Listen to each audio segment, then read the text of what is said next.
So I've just come out of the gallery. I went into the contemporary and modern art section. And you remember I said you can see people walking along the top there. Well, this is a defensive bridge by the now famous to me Vauban military architect, who features bloody everywhere you go in all the cities. And behind that you can see the towers of what used to be called the covered bridge, which is now uncovered even though it's got the towers, because they didn't need it anymore because it was behind this particular superior defensive wall. And there's a promenade along the top which I ran along, and I actually ran along it a couple of times because the view from up there is quite nice. So I'm going to go back that way. So here we go into this defensive bridge. So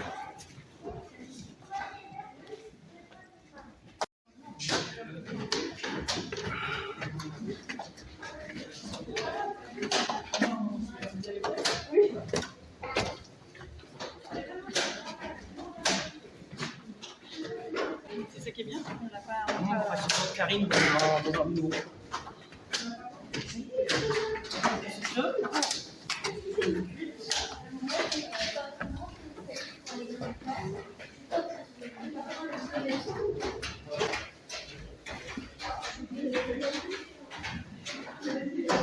this is the downstream side. There's one of the towers that joins three bridges, or three islands, two bridges, can't remember.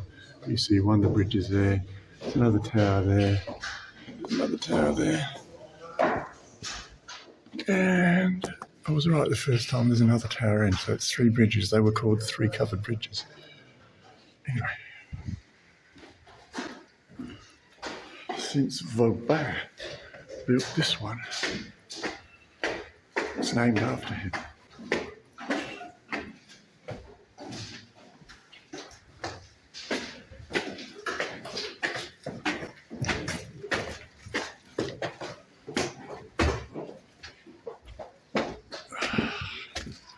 And as we get to the top, you can now see those three towers and bridges more clearly.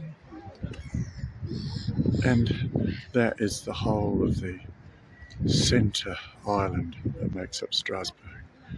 And it's all like this. Well, not all like this, but so much that you can't possibly get to see or know it. So I'm not going to try. Today's really a day of rest for me. I've had a nice run, got up late. Been to the art gallery, contemporary art gallery, which is there. And there's just one more thing I want to show you. This is that bridge, and over there is where I took the last photo. I've been getting terribly lost amongst that central island, which the place I'm staying at is right in the middle of it. And that's why it's so convoluted, because it's the only way you can actually stay in the centre of town, I think, unless you have some. Actually, the rich hotels are on the outside, I think, and I like to be right in the heart of it, especially at night, not far to walk home.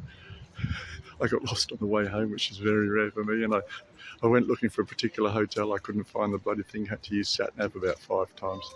Didn't have my glasses. So I'm going to be quite happy to walk to where I know there's a supermarket, get something for lunch, and cook up a storm for dinner tonight. Bottle of red, couple of beers.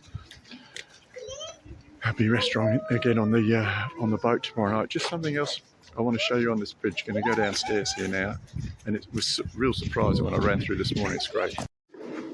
So this is a central passageway down the bottom of that bridge that we're talking about.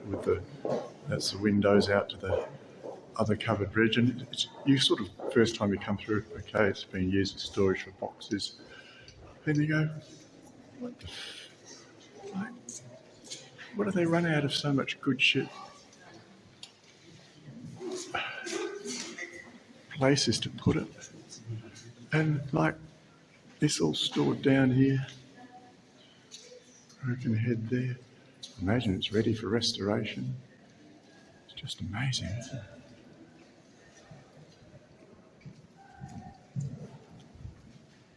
So it's like, I suppose it's relatively dry. And it just goes on and on and on. There's mountains of it. Really good stuff.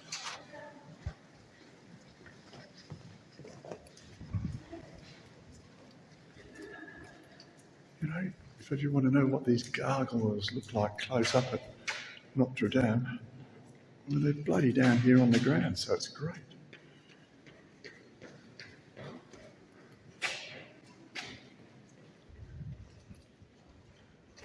There's a different word for the ones with water spouts like that, which are actually part of the system to make sure that the rainwater roof gets spurted out well beyond the footings. And then here, I know from my run this morning, this is an archway. There's a system for raising and lowering shit for the defences. And there's river going underneath there, coming out the other side. Somebody having a run like I did this morning. Anyway, that's it. Go get some lunch. I thought I was finished, but it's not.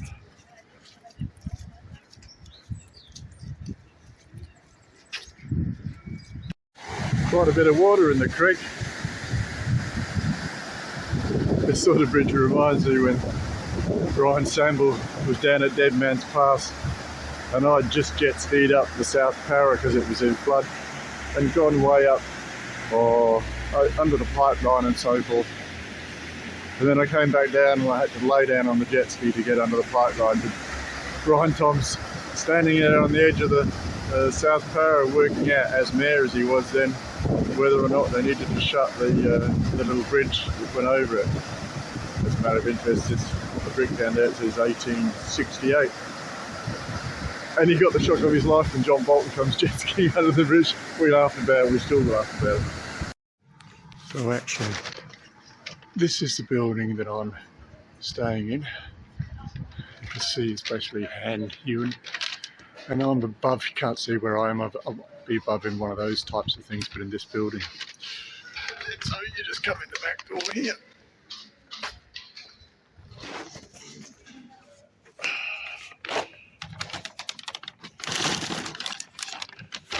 The picturesqueness of the outside and the inside of the building is a benefit.